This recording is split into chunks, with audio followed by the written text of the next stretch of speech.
And he said to me that when the audience does not tap their feet to the beat, you have failed as a musician. And that really struck me, because I thought that there's so much more. We get so I feel like sometimes as musicians, we can get too bogged down with the technicalities, that we lose the major aspect that we are playing music. Today's guest reached out to me when he premiered a composition recently in New York City. He's a young bassist at the Juilliard School. I'm Jason Heath. This is Contrabass Conversations, and we are chatting today with Blake Hilley, who just premiered a piece by Juilliard composer Bishu Chattopadhyay. So Blake and I talk about this, and we talk about some of the other projects he's doing. And as we were chatting, I realized, wow, this young guy has hustle, and he's a great example of somebody really taking the initiative and being proactive in his career. I mean, he just finished his freshman year, and not only did he premiere a piece by Bishu, but he just recorded and released a recording of himself playing Kol Nidrei on iTunes and Spotify. And we link up to that. We link up to Blake's site and many other things. I was going to talk with Bishu as well, and I got my wires crossed, and so I talk with Blake and get off, and I see a message from Bishu saying, I'm waiting, so apologies, Bishu.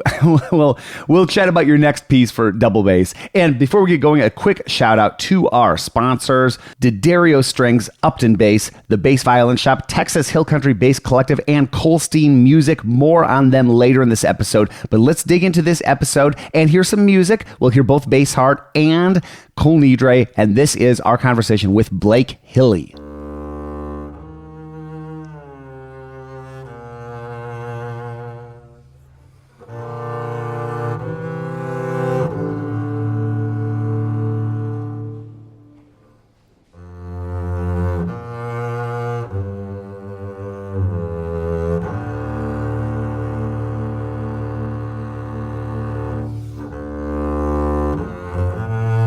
Thanks so much for reaching out. I'd love to do more of like when a new piece is written or something like that on the podcast, and it's great, and I can't wait. This has to be the first of many chats, because you're already done so much, and I'm like going through and looking at everything you got on social media. I was flipping through your YouTube channel. I did find Blake Hilley and the Jazz Gang, which is quite fun. Oh, thank you. I appreciate it. That was a group I formed actually at Juilliard in the beginning of the year. The idea was, I was looking around the internet, and I thought of it'd be really cool to have a sort of like, the bass is not usually brought out, as you know, like it's always brought out like a solo guitar instrument. Yeah. So the idea came first when I listened to when I first did the Jazz Gang was I wanted to do a Christmas song. Okay. For the holidays. And so I thought, it'd be really cool. Please Come Home for Christmas has a jazz feel to it, so you can bring that bass out. So I first did that cover with no vocals, because I thought it's a nice song. It's very smooth. It can be kind of like a jazz, a solo bass jazz, plus like the whole jazz band setup in the back. Mm-hmm. So I really liked that idea. And then also the jazz band, after that I was like, this is a whole band in the background. Mm-hmm. So I decided what I'll do, I always want to do a little rock cover, because I've always liked, I love Green Day and I love the Killers. So I thought that'd be really cool. What if the double bass could act as an electric guitar? So what I did was I listened to, I first thought, let me pick a really classic punk rock song, classic punk. So I thought, I Fought the Law. What a great punk song. So I thought that's great to put for a whole cover. And then what I did with that, Jason, is what I had the rock band set up, and as you know, the electric bass is much like the acoustic bass. So I want to have the acoustic setting to where the cover would basically mimic a rock band amplifier, but it would be in an acoustic setting. The room was smaller, so it had that same effect. So the drums, what we did was we made the drums a little like lighter, like a jazz drum. We made the double bass in the back, the double bass in the back, like the electric bass doing the bass part, and then we had a filler guitar. And then I did vocals. If you heard the cover, I did vocals, yeah. And I decided I listened to the guitar solo, and I was studying the Green Day version and also the Clash version. And I listened to the guitar solo, so I transcribed that onto the bass because I thought, what if you had basically instead of rhythm guitar and solo guitar, you would have bass, solo bass, and the guitar would be like the piano in the back. So yeah, that's how the idea came up with the Jazz Gang. It's very cool. It's great. It's great. And you're a multi-talented guy for sure. You're singing, you're doing that, and I see that you also do some composing too, right? Was I seeing that? Like you wrote a piano piece. I'm sure you've written other things too. So you also compose? Yes, I do. What I do is what I'm doing with that piece, with the Opus number 1 piece, I'm looking at expanding it a little bit. I posted what I was actually, it started out it was an assignment in my theory class for music theory. So what I did was we had this assignment to write a Baroque composition in the form of, as Bach's rules. And what happened was I had this theme in my head like da, da, da, and I thought, well, I want to expand on that. So it's a binary form, where you would have the beginning would start in E minor, and I had this composition, and I wanted to end on a perfect authentic cadence in the key of G major. So that way it modulates to add a cool texture to it. And then what I do is I have the listener go on the path of a sequence, where it comes back to E minor by landing on the 5/7 of E minor, and then it reprises, and repeats the theme, and then it ends back on a perfect authentic cadence. I was actually looking at expanding that a little bit because I really enjoyed the whole compositional artistry. Yeah. It's cool. It's great. And I love what is this your first year at Juilliard? Yes. Yikes, man! You've done a lot in year 1, including the.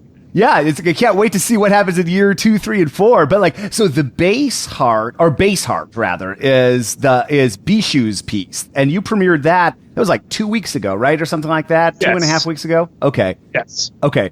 Very cool. I listened through it, and it's a super cool piece. Tell me about how'd you get connected with Bishu? Well, how I met Bishu was. What happened was the night school Juilliard needed a bassist to premiere his solo bass piece. So a mutual friend of his reached out to me and said, would you like to do this concert? It's all new music, all cool ideas, cool, very jazzy type of feeling to it. And they asked me if I liked to premiere the solo piece. And immediately I thought, wow, this is a really cool piece. I really like the idea of one thing about bass harp that was really, I thought, amazing about it was it's as you know, solo pieces such as Bottesini, they explore the very high registers of the bass. They explore all the way up, and you hit all these high harmonics, and even Kutsevitsky stays in the upper register. But the piece bass harp stays low. Mm-hmm. It does not. It actually has type of the same feeling of the Elephant by Saint-Saëns. As it stays low, it keeps that bass register. It makes it solos on top of the bass feel. I feel like it defines that whole entire soloistic playing, the lower register. That's what I really liked about it. And also, another thing about the bass harp, which is very different when interpreting it, was Bottesini's Concerto Number 2, for example, is in 4/4 time, and the soloistic, and so that allows for a lot of soloistic rubato. What the bass harp has is in asymmetrical rhythms, and it's always constantly changing. So in their interpretation of it, you do not have, although you have leeway as a soloist, you do not have leeway rhythmically speaking because it needs to keep that constant beat as you go through it. You know what I mean with that? Yeah, absolutely. Yeah. And the register, it's a great register, and that's interesting comparison to the Elephant. It is that similar sort of lower register of the bass, and it is very meditative. It's a really cool. I was really just enjoying following along with the textures of the piece.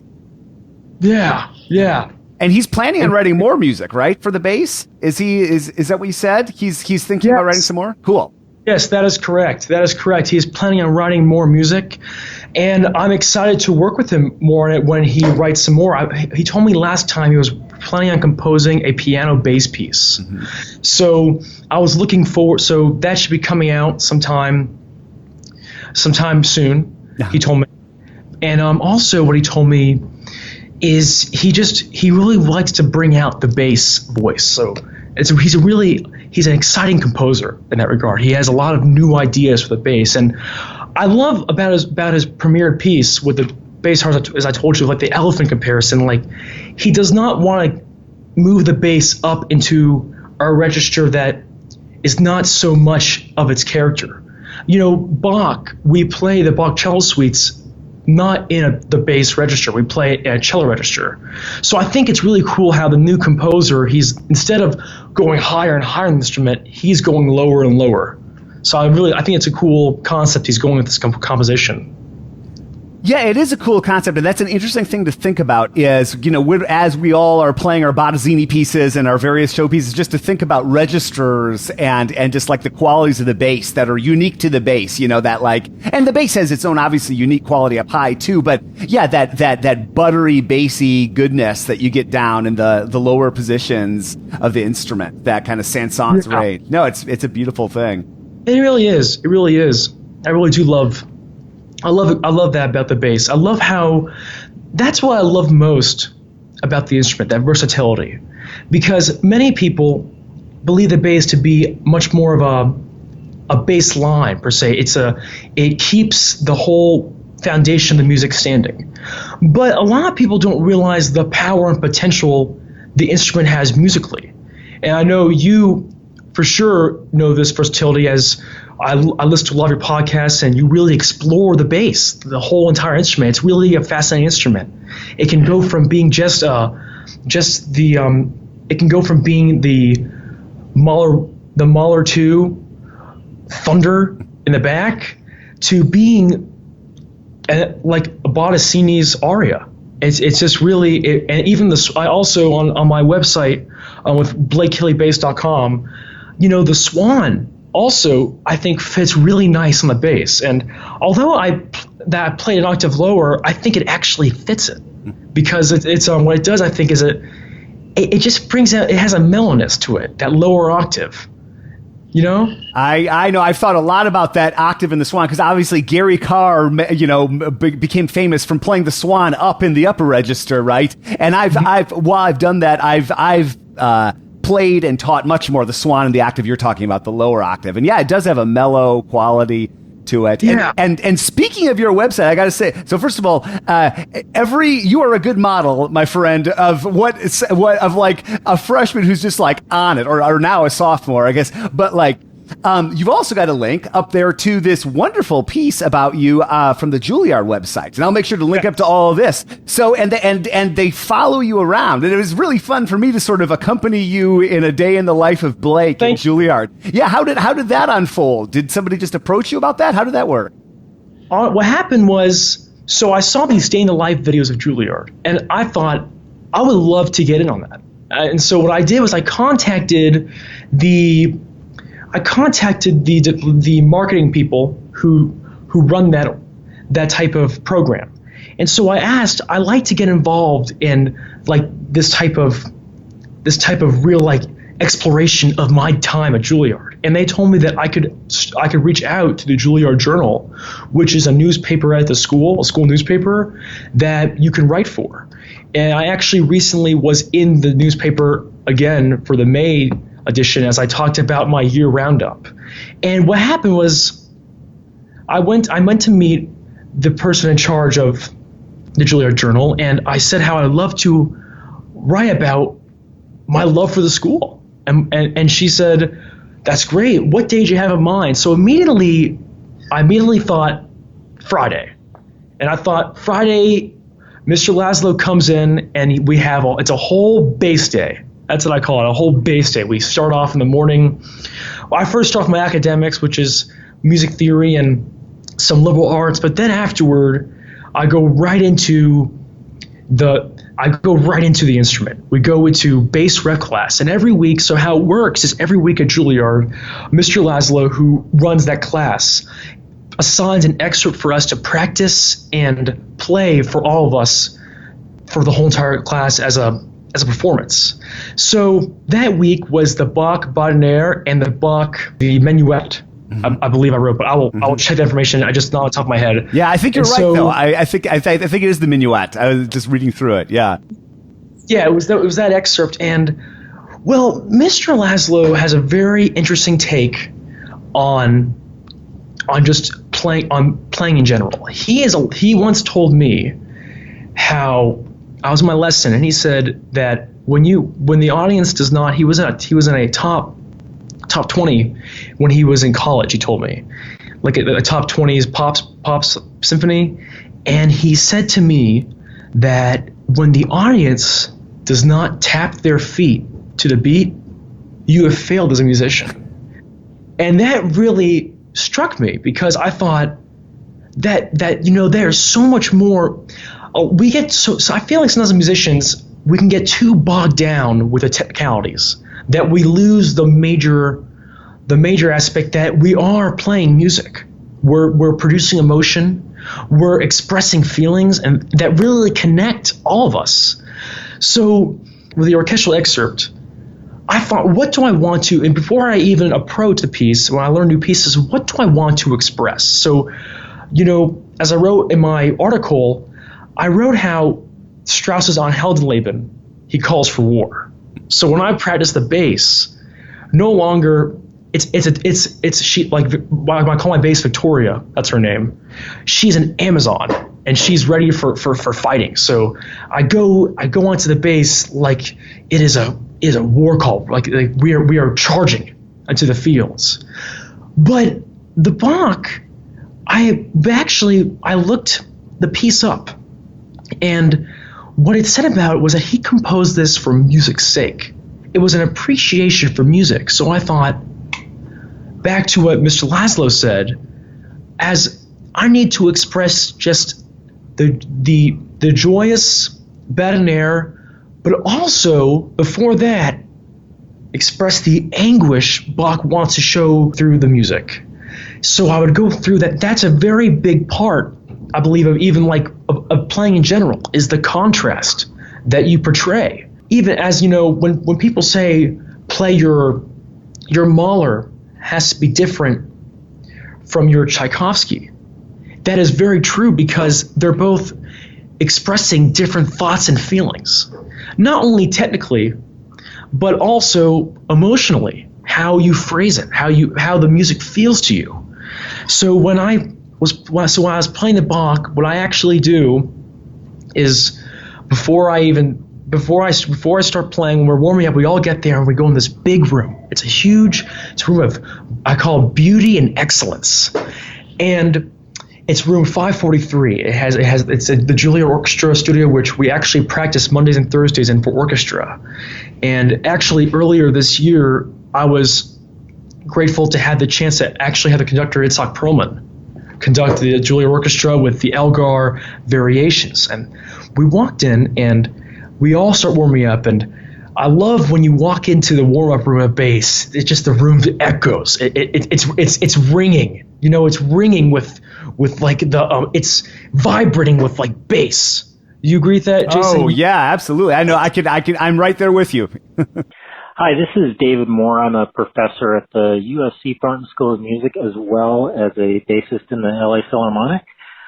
Gosh, I've been using Diodario Kaplans for the past several years, the heavies especially in the orchestra, as well as on the bass that I have at USC. I just really like the versatility that they give, especially dynamically. They just respond well in soft dynamics and well in loud dynamics that can really take anything that I can dish out. And they're just a really well-balanced string across all of my instruments. I've also used the Zayek strings more kind of in an experimental way. I'm honestly looking for sort of the combination and the sweet spot between the two of those, because I really like the ring and the response and the tension of the Zayeks with some of the more conventional characteristics of the Kaplan's. I'm hoping that that's something that's in the works someday in the future. Hope that helps. With Upton Bass, there is a lot of dialogue back and forth between Upton and the person they're designing the bass for. Here's Gary and Eric on that topic. By the time I'm taking an order, we may have a dozen emails. We got a couple phone calls back and forth. I mean, it is extremely rare that the phone rings, hey, first-time caller, here's my credit card. Yeah. We've got a relationship. Hours and hours and hours. Right. So Gary and I have, we've listened to you enough that within your budget, we've gotten you into the right bass the first time. Listening is what it's all about, and that's what Gary and Eric and everybody at Upton excel in so spectacularly. Learn more at uptonbass.com, and thanks so much for sponsoring the podcast. Buying a double bass is a challenge for sure, and it's not getting any easier. That's why it's so great that Kolstein's is offering interest-free financing on select instruments, bows, and instrument repair purchases. Learn more at Kolstein.com, and while you're there, check out their wonderful selection of pedigree instruments and bows and everything else that they have to offer. Thank you so much for sponsoring the podcast. Yeah, so you walk into that room and everyone's warming up, and while I'm warming up, Mr. Laszlo actually likes us to be able to walk and sing to the music, and which is because he feels you have to feel that pulse in order to express that emotion and convey the musicality of it. So once I get that feeling, we're waiting. I'm ready to play, and then what he has us do is he walks in, Mr. Laszlo, what he does is, everyone then finally stops. The room, the vibrations come to a halt, and he walks in, and he says, "We're going to start with the Bach. Here's the tempo," and he snaps his fingers, and the snap echoes the whole entire room.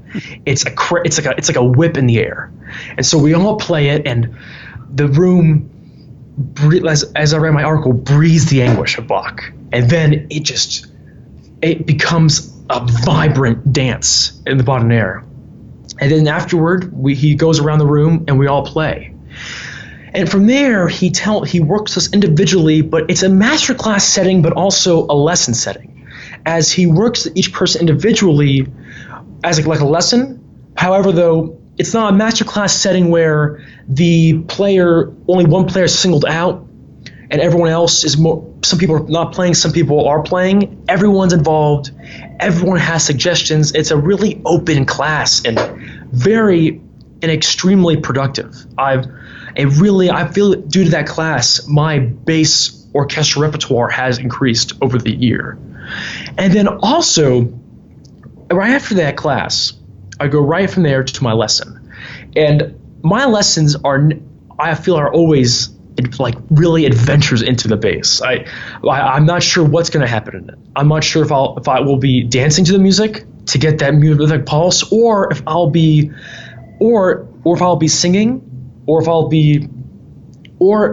even like trying to imagine what's going to happen. So recently for my jury, I played Kol Nidrei by Bruch, which I love that piece. I think it's a fantastic. You're familiar with that piece. Yeah, and you've got that up on your YouTube channel, I think, right? Yeah. Yep. I'll make sure to link up to that. Thank you. I appreciate it. Yeah. I'm actually releasing that onto streaming services, onto Apple Music and Spotify, a more professional recording of it later in the summer, and I will definitely keep you up to that. On when that is. Please. Yeah, absolutely. That's great. Wow. Again, folks listening, this is an example of someone who's on it after year one of music school. That's really cool. I can't wait to check it out. Yeah. Thank you. I appreciate it. Yeah. Tell me more. Tell me more. Yeah. So immediately with that piece, Jason, was my teacher asked me, what do I want to get out of it? What do I want to, how am I interpreting it? So the beginning theme with the da, da, da, da, a lot of people use vibrato for that. They love to really milk each note. But I actually have found, for my taste, I do not really like to obscure that note with vibrato, because I find it to be very solemn, the piece. So I think in order to start out, it needs to come from a place with my teacher we talked about of absolute stillness. He actually gave me the imagery when I was telling him I wanted to come from this just like be like a wind in the air, this piece, he gave me the imagery. Imagine a pond, so still, miles and miles deep, and it has to have that layer of depth to it that has to be expressed. And immediately that inspired my creative process. I built off that stillness, and when I revisit the theme 3 times, I start off with that stillness, and I build off that stillness into the second theme, where instead of having that same no vibrato or very little vibrato stillness, I actually milk it, but I do not bring it out with the with the bow in terms of like the dynamic. It's more of like a little. I like to think of it as like a little whimper in that sense. Like it's very retracted, but it's calling out so much more. From there's that fantastic section Brooke writes where it's much like a fantasia, where you have all this virtuosic playing. And that builds into the theme where it becomes more of it becomes much more power. Not only is it still anymore, it's now vibrating. It's vibrating now. Now all the factors are into play. That's the climax of that theme. And then from there, a very important section to me is after that theme in the cadenza-like section with the low A, the piano then does a transition where you're no longer in D minor. It becomes a feeling of heroic interpretation, as it's become the major, and the theme with the piano really leads into that the new theme, the hero's theme per se, the da da da da, and then that part is a faster tempo because it's moving now. We're moving. We're building off of that stillness, and then what Brooke does with the piece with the Kol Nidrei, because one thing because it is still it's about like atonement, the Kol Nidrei, and what it does from there is Brooke comes back to minor.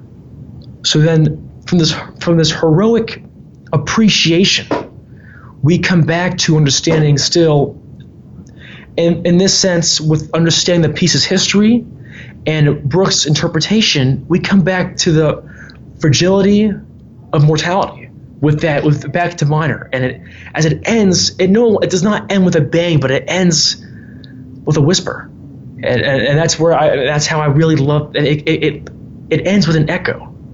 Would you agree with Yeah, I for sure. No, it's great. I'm getting a real insight into like how you look of at pieces, and it's a really poetic and passionate way. It's really cool. Have you always thought about music like this, or was there like a moment a few years ago where you started to like? Because it's probably a safe assumption that most people your age that I've worked with, they might not have quite the levels that you're describing of the piece. I mean, I'm thinking about Kol Nidrei in a totally different way, just listening to you describe your thought process. Like, have you always thought about music like this? I think I always have. Wow. I've always had this real big passion for like the feeling being conveyed. Mm-hmm. It really started out when recently a piece which I had that same interpretation was the Bottesini's Concerto Number 2. When I was working on it my senior year, I used to think of it. I thought of it a lot as an operatic piece, as Bottesini was a massive opera conductor. Right. And what I've heard was that he would actually, in the premiere of Aida in North America, Bottesini, a usual crazy bassist with a dream, went overseas with all these animals to the stage with his bass, and he went to premiere in North America, and from there he was conducting the orchestra, and not only was he conducting the orchestra, but in between acts, the acts where all the animals came on stage, very virtuosic singing. Bottesini during intermission would come on and play his compositions, and a lot of them are fantasias of operas. As a Sonnambula is a and that's what he. Interesting. I never. Yeah. Wow. It makes sense now that you're describing it. Yeah. Yeah. So I felt the concerto was much like an operatic theme set, where it has it's a fantasia based off opera, but however the way he does it's really beautiful about it is he keeps the mellowness of the bass. As the Bottesini, when you hear a lot of his pieces, I find them now. Jason, you can tell what you believe with Bottesini also, as he is a very influential composer in the bass world. I find his compositions to be very passionate, but also very relaxing. Oh, and sure. Because they have very mellowness and a very mellifluous sound to them. I feel they have a great. But however, though, I have to say, from experience of playing his pieces, I have to say that the fluidity definitely comes from the famous runs he does up and down, as that is a very, I think, big part of Bottesini, is just the whole entire fantastic playing set, as what could be described by it, and what I would do with Bottesini's Concerto No. 2, the first movement, and when I played it for competitions like I got honorable mention, the Young Artists competition of the Kennesaw University, and also the Atlanta Symphony Orchestra, I've received honorable mention for it, I immediately thought that the orchestra starts off like a little intro to the opera, and then what happens is it's almost like the first note, the first phrase, the da da da da da da da da. It's much like an Italian opera singer, and then from there, Bottesini explores the higher registers, because later it's much like a soprano singing with later in that first page, the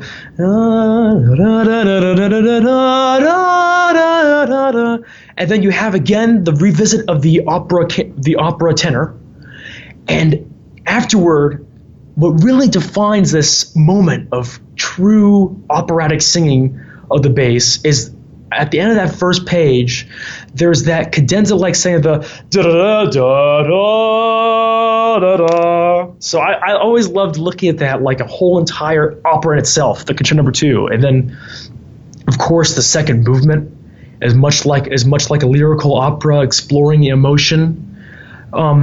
Would you agree with this? Oh yeah, for sure. No, it's like dripping with operatic character. Yeah, exactly. It's great. I always found it interesting that the Concerto No. 2. I think of Bottesini. When I don't think of that piece, I think of runs up and down, your G major, your D major, your A major, all that sort of stuff. And the concerto always struck me as being not all of his music vocal, but the concerto has a little bit more of it doesn't have some of that virtuosic stuff, baked into it. Like we don't have any of the dum pa pa pia pa pa bum pa pa pia, none of those arpeggios or any of that stuff.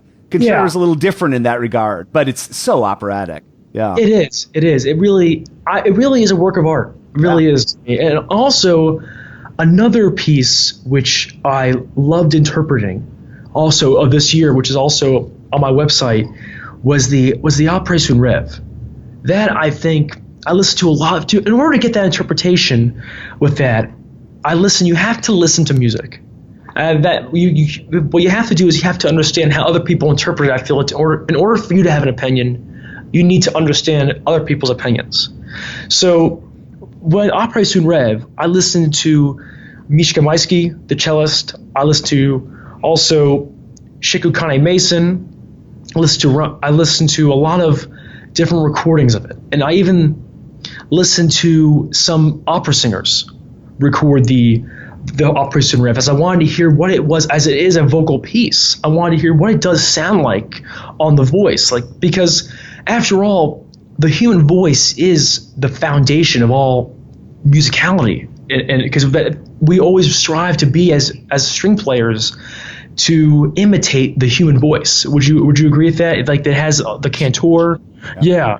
And what I would do is I would listen to this, and I thought, well, I thought Après un rêve in French is after a dream. And I thought, when I was listening to all these pieces, I've noticed that although the piece is extremely passionate and wails, the piece wails as it goes to an octave higher, I realized that also the piece is fleeting, as it is after a dream. The piece does not really stop. It doesn't feel like it comes like it breaks. It feels like it keeps going. And when it ends, it's almost like it just ends. Like with the very last few notes, with the opera singer singing, it doesn't really end like doesn't have a big boom for an end. When I say a big boom, much like, like a very dramatic ending. And also, at the same time, it doesn't really fade away. It just kind of just seems to fleet. Would you that statement? Yeah, for sure. It does. Yeah, that's an interesting description of it. Yeah, for sure. I agree. Yeah. So that's just how that's what I just love about music, is that ability to express. And I felt like this way with like bass. I mean, for as long as I can remember with music, because I feel like without it, really, I feel it's such a pure art form. I just really love it. This episode is brought to you by the Texas Hill Country Bass Collective. Join them July 22nd through July 25th for their 6th annual Austin Bass Workshop. Come join friends from the area for 4 days of music, bass, and fun, and work with 2019 featured guest artist and former podcast guest Dennis Whitaker. Learn more at TexasHillCountryBassCollective.com.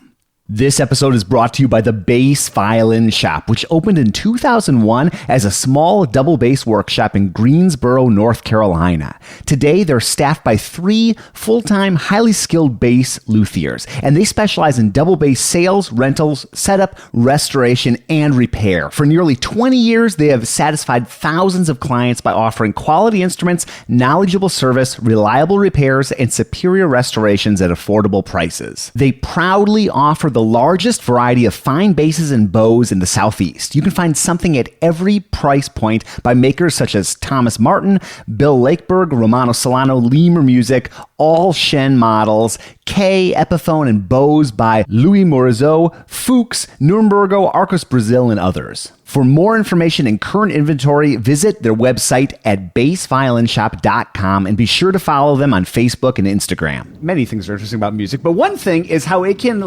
bring you back to a time and a place. Like I remember, I hear a tune, some grunge tune or something from the 90s, or Appetite for Destruction, Guns N' Roses.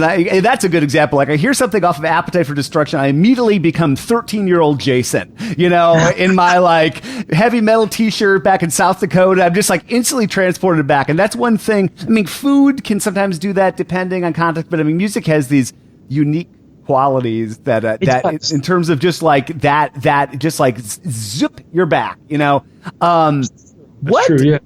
How did you get started in music? What'd you start on? Oh, so I actually started on piano. Yep. However, with piano, I really did like that. I did not learn the classical repertoire piano, but what I would do, I learned some Billy Joel. Nice. I did. I used to play and sing Uptown Girl and even Piano Man.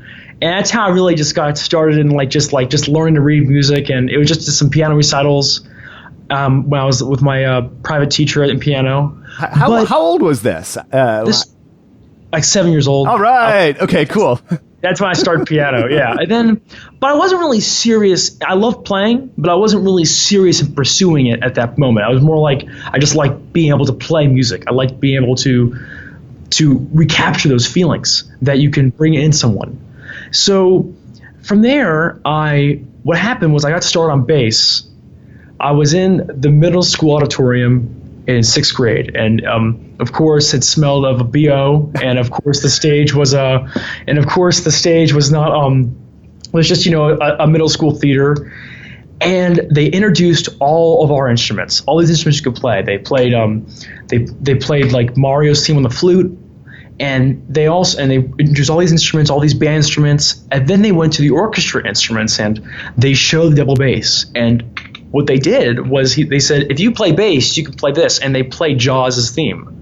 And from there, Jaws literally caught me. I was like, I would love to play bass. I want to play Jaws. That's what I thought. I want to play Jaws. And what happened was for the test that they give you is you go into a room and they actually have you hold down the high D on G.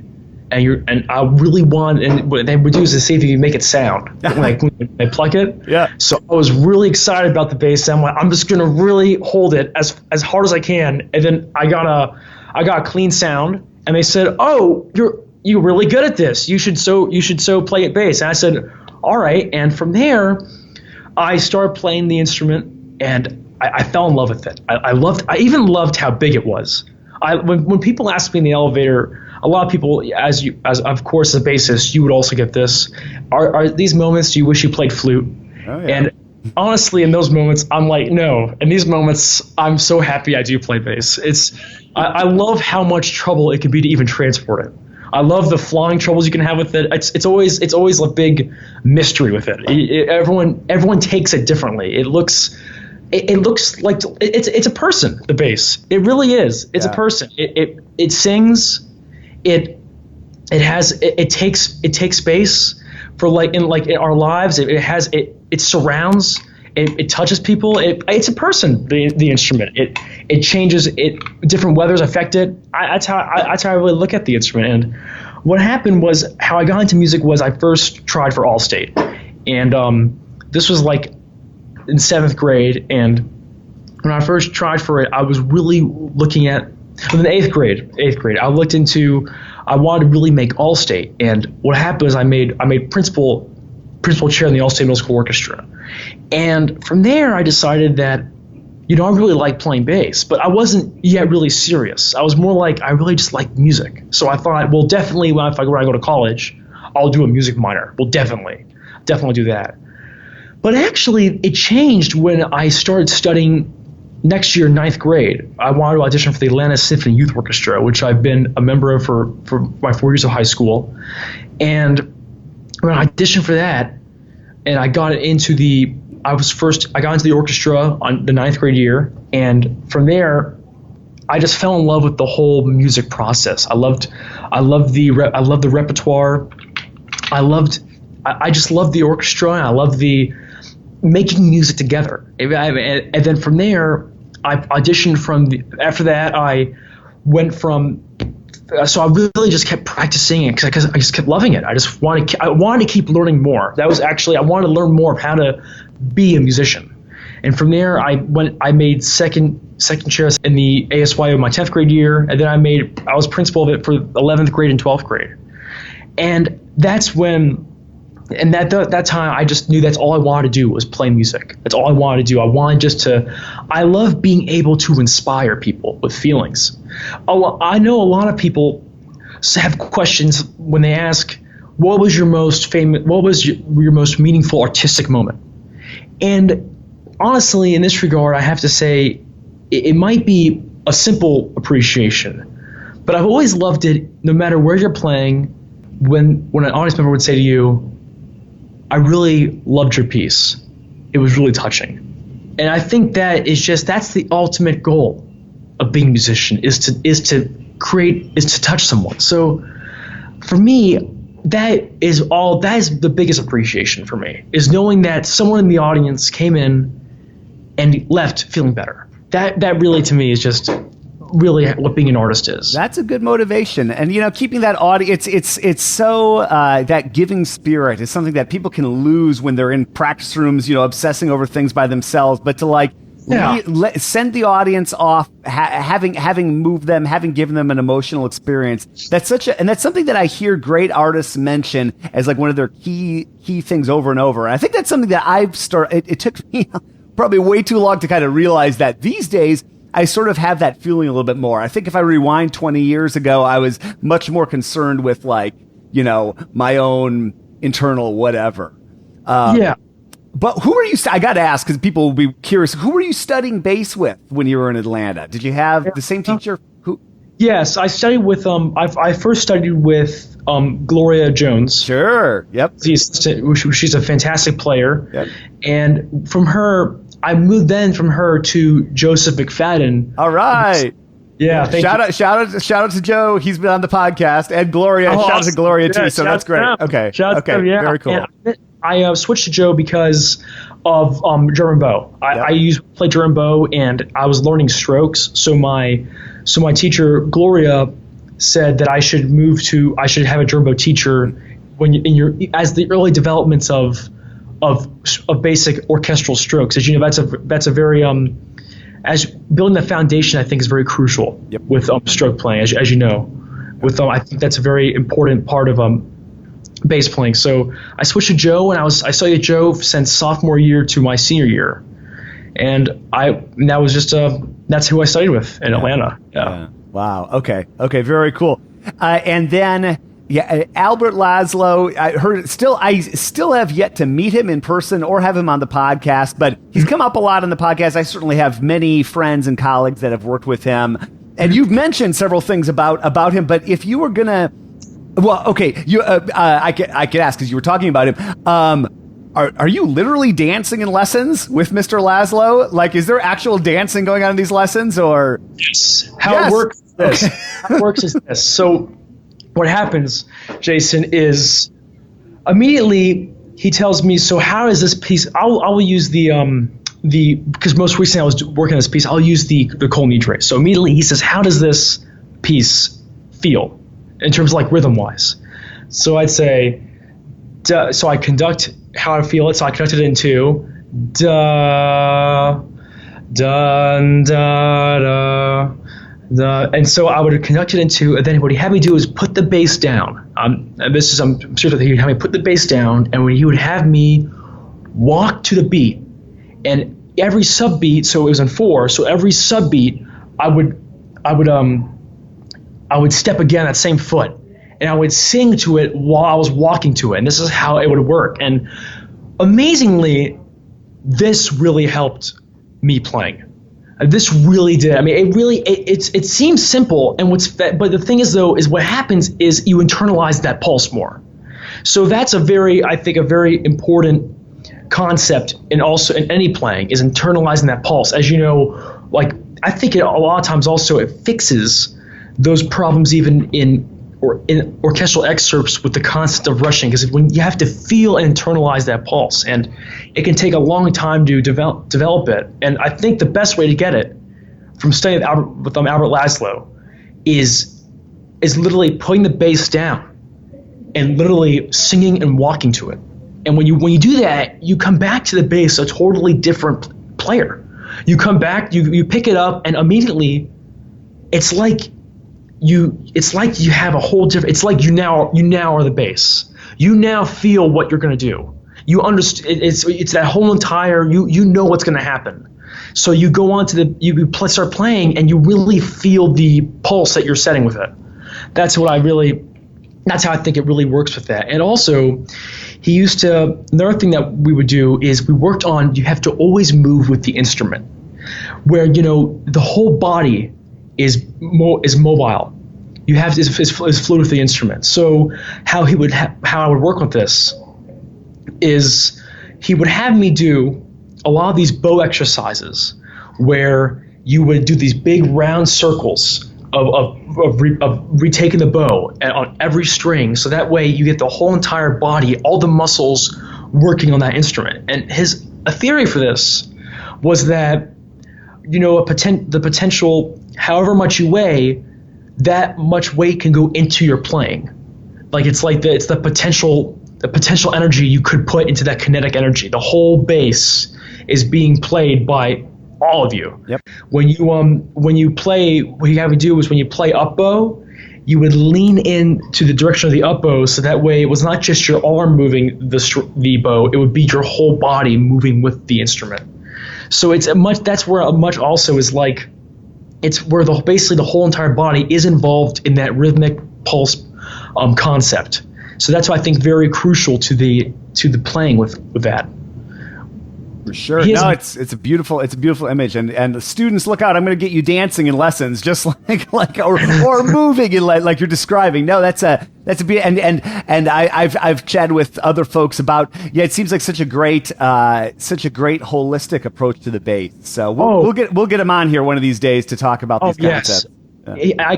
My praise for him cannot be any greater, really. I think he has a really amazing approach to the instrument. What he once told me is he likes to look at the bass as not really just good bass playing, but good string playing. That's what he likes to look at. As like we are also part of the family of violins and cellos and violas. So yeah, it's a really important thing to think about. Lawrence Hurst, Larry Hurst, the great Indiana University bass teacher, for years and years. Something he would do. Apologies to Larry if I'm getting this wrong, but he would. I've heard it said that someone would be playing in a masterclass, then he would say, "Just play that like a great cellist would play," and then the person would play it, and it'd be beautiful. And there's like, why does that work? It's like, oh, you mean I should sound good? Oh, okay, I'll do that. But it's funny. We like you said, or like Mr. Laszlo says, good bass playing really should be good string playing, shouldn't it? Exactly. Yeah. Yeah. Because when you think of yourself as just the bassist, I think that takes away your credibility also as a musician. When you think of yourself as just the bassist, because really you're not just a bassist, you are an active musician, artist, in that you add to that piece. For example, the Mahler 1 solo, that is a piece that is practiced and perfected by all bassists, because that really is built on good string playing and great expression, and just being very like Mr. Laszlo actually told me for that excerpt that it's like clean cut glass, that excerpt. It's just that's a really amazing concept to me. It's just the whole great string playing. It brings a whole new, like you said, a holistic approach to it. Yeah. Yeah, no, it's really important. It's a really important thing to think about. Listen, man, we gotta wrap this up. I got another call coming up in a little bit, but great.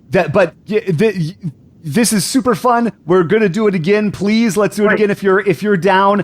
I would love to. Okay, cool. I usually wrap up with, what advice would you give the age you exactly are, basically. You're like 18, 19, 20. So let me flip my traditional last question. Like, what do you see yourself doing? You can pick how many years from now, 5 years from now, 10 years from now. I am fascinated because here you are, finished freshman year. You're putting out recordings and streaming services. You're playing new works. You've got you're writing articles. You're doing everything. You're a great example of what somebody, where you are on that path is. So where do you see yourself? What do you want to be doing in the future? It's a big question. I apologize, but.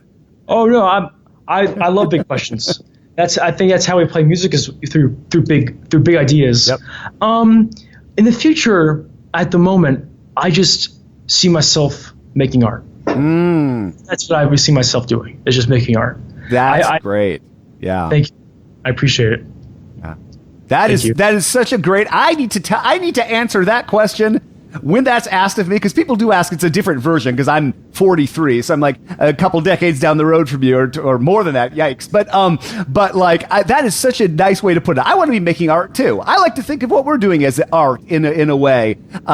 Yeah. So I usually answer that question in such a overly complicated way, and I'm drawing diagrams and plotting things. No, making art. That's beautiful, Blake. Thank you. I appreciate it.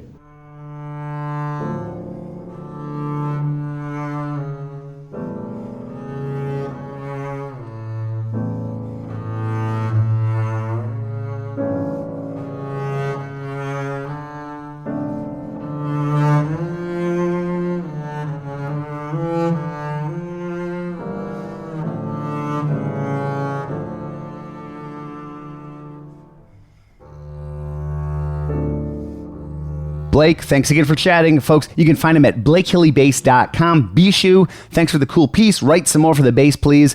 Looking forward to checking out your music. And we've got Blake's social media and all that good stuff on the page, too, in the show notes.